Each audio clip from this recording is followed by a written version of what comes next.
ji bo zanyaryên zêdetir li ser dengê nerazîbûnê berfirehbûna xwepêşandanan di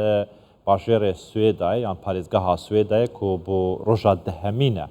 ev xwepêşandane berdewam in dibêjin em ranawesîn em ji helwestê xwe poşman nabîn heta ku rejêma Beşar Esed tê helweşandin. Ji bo gotûbêjkirinên zêdetir derbarê vê yekê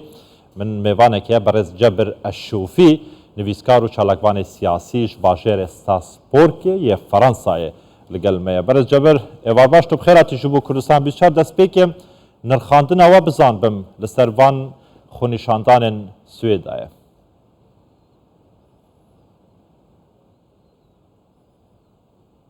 السلام عليكم جميعا. سلاف الهوا همویان بن اسوهاد بینم کو خنیشاندان سویدای کتن دنوا ارککی سرکدکو گلکی گرنگه ارککو برتک لهم بری و نظامی کو بزوری بچه جد سلاته هره ولداویه اوه نیشانا نوکرنا شورشا سوریه جاره کی دن کوج درعای دست بکر جه سال 2011 نوکرنا و شورشه به شرط و مرجن نو شرط و مرجن با وایکی عربی و هر وها کفتن سر هف یا نظام اسد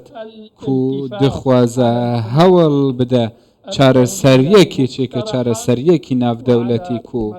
پیشنیار جالی جنف و اوندن با آوائکی یعنی سویدان ها نیشانه که کو وکه خو کجیه جبو نظام او لیوگرین جی چه نابج خو پیشاندان روزانه و هر وها بلند بونا آستوان خو پیشاندانان اوجه داخوازن خو جینا وگرن کو بنگهینن لسر وی رژیم و اف رژیم تشتک جی چه نکریه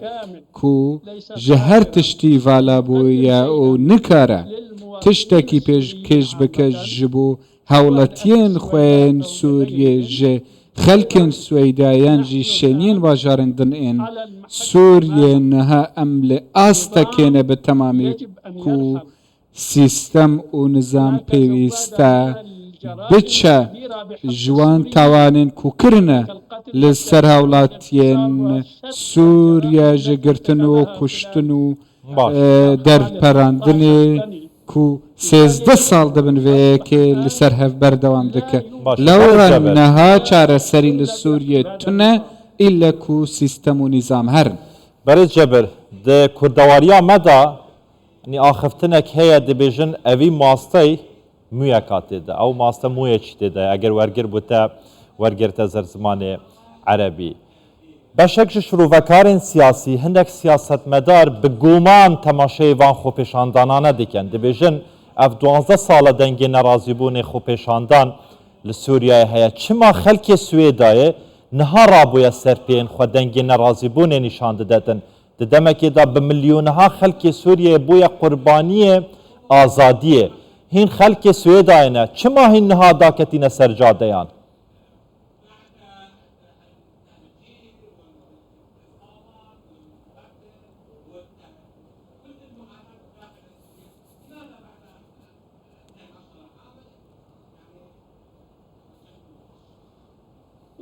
يبدو هذا السؤال أحيانا افرسیاره هند جاراتی روژه دمکو ام دبینن کو پرسیاره کی دجه خدای بوچی سویدا دسپیکا شورش دل سال 2011 و آوای دانکتن سر جادنی اس و حاضر دکم و هر تمجی دبیجم کو هر نافچه که شرط و مرجین تایبت بخواه نجبو کو بکوین ناوا شورشه با آستکی و آستکی دن سویدا غایب نبویه شورشا سوریه لیوی دمی تذلیبونک نخبوی هندک سیاسی و روشن بیرن ما كتبوا نافا شورشه بل نابا عوايكي قشتي لي سويدا بهندك ازمونا درباز بويا كويا جرنترين جوانا خلدون زين الدين وبلعوسة وهروها ازمونا للأسف چوونە گەنجێن مێژ بۆ بەردەستێ کوشتنە ئەسەد ئەف ئاوایی هانەکردنێ و هەروەها کوشتنێ و ئیشکەنجە دانێ کو بسەر سوێدایەدا هاتن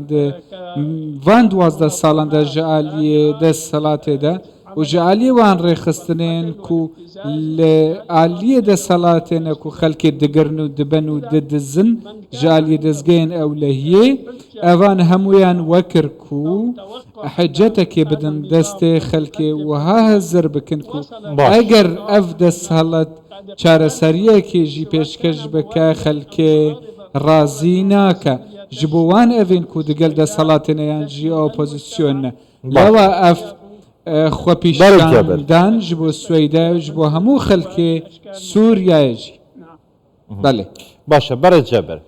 یعنی me got ku 11-12 sala dengê nerazîbûnê li Sûriyeyê heye hîn divê baweriyê dane bi xwepêşandaneka hêmnane bi bilindkirina sloganan dengê nerazîbûnê çareseriya krîza Sûriyeyê bêkirin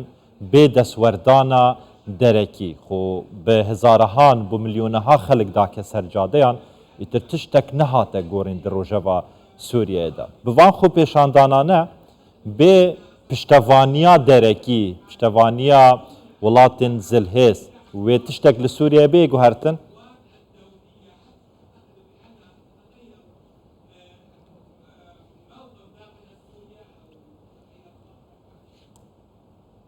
الآن معطيات السويداء بذاتها نهال السويداية حازمة وحاسمة باتجاه بأوایکی حاسمە لەسەر وێک و ئەف دەسەڵات وەرە هەرفاندن و وەرە هەلوەشاندن و لە هەمووی نەفچەیەن سووریێ خەلک دەرکەون و ڕازی ببن و لەسەر وێ شۆڕەشێ چونکە مە قۆناغێک مەزن دەرباز کرد هەتا لەسەر ئاستێ ئۆپۆزیسیۆنێم گەتن ئاستەکە نیشتیمانی ئەم پێویستی بە هەموو جهودên خەلکێنە ji ber ku hemû razîne bi xelkê me li sahilê û herwiha li aliyên din jî ku qurbaniyên zêde hene bi destê rejêma Esed pêwîstin niha hemû razî bibin û geşt dibin qenaetekê ku bi çûna desalatên re be çi tiştek çareser nabe kêşeyên Sûriyê çareser nabe û Sûriya careke din ji bo xelkê wê venagere ji bo jiyaneke bi rûmet daxwazên me ji perwerdê û saxlemiyê û hemû aliyên din jî ê jiyanê û cîhan jî welatên din jî heta niha çi hevkarî ji bo Swêdayê çi aliyên din nekirin ew xwe dûr dixin welatên ku xwe dûr xistine راستەڕاست نەکەتنە ناوا vêkarê û herwiha nexwestine ku vê xwepîşandanê veguhêzin li rojhilata navîn hemûyê û li cîhanê jî bi tevahiyê lê li televîzyonan tê nîşandin lê hind meqale jînînin li ser vêyekê ku bêjin xwepîşandan têkirin û herwiha ev rewşe bêronkirin û zelalkirin بەرە جەبر ev deh rojan ev xwepêşandan dengê nerazîbûnê li Swêdayê berdewam in heya niha bi şêwekî fermî yanî rejîmê destwerdan nekiriye fîşekek li wê derê nehatiye teqandin tu xelkê Swêdayê tu bi heval xizim dost hejêkerên xwe ra axiftî bizane di pişt perdeyan de hewlên rejîmê çi ne digel serok eşîretên Swêdayê yanî guftûgû mijar kirîne ji bo vê yekê vê rewşê tehdîe bikin çون Swêdayê xelkê wê zobeyan wê dirzîne û serok eşîretin hewlên rejêmê di pişt perdan de hene ji bo bêdengkirina vê dengê nerazîbûnê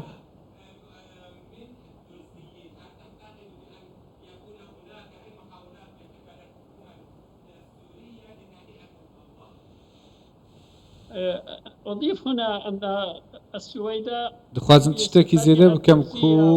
سويدا درزيا و هندك هۆزێن دنجێن بەدەوی تێدا هەنا ئەو ژێ تەڤلی خۆپیشاندانان بوونە لە وی باژاری تەنێ دورزی نینە كو همو لسرويك رازينة كو نظام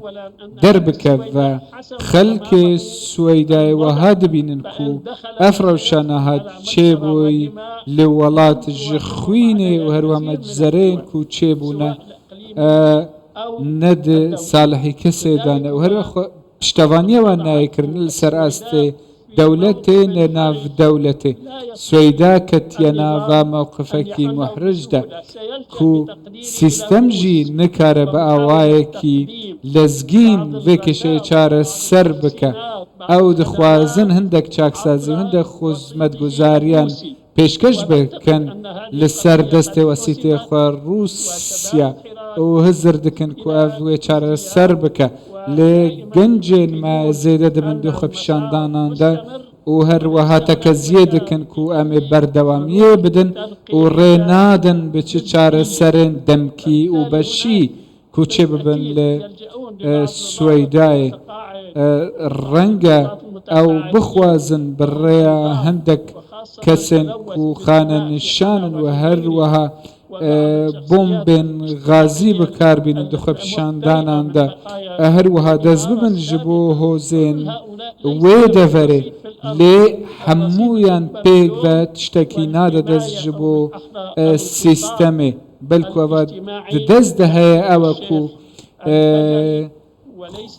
خپیشاندانک جه خلکی چه بویه و به همو آوایان بردوام دبن اف لوی درینه و او گو تناوانه یا دست پیکی و داوایه بیکو دستوردانکی درو بیکرن بیکو هاریکاریک بیکرن اف هاریکارین هنه جی خلکی رد کرنه و تكز دكن اوي بردوام بن حتى داويه برس جبر الشوفي نويسكارو چالكوان سياسيش باجير ستاسبوركي فرنسا يتجلمه بيجلكي سپاس جبو توليبوناته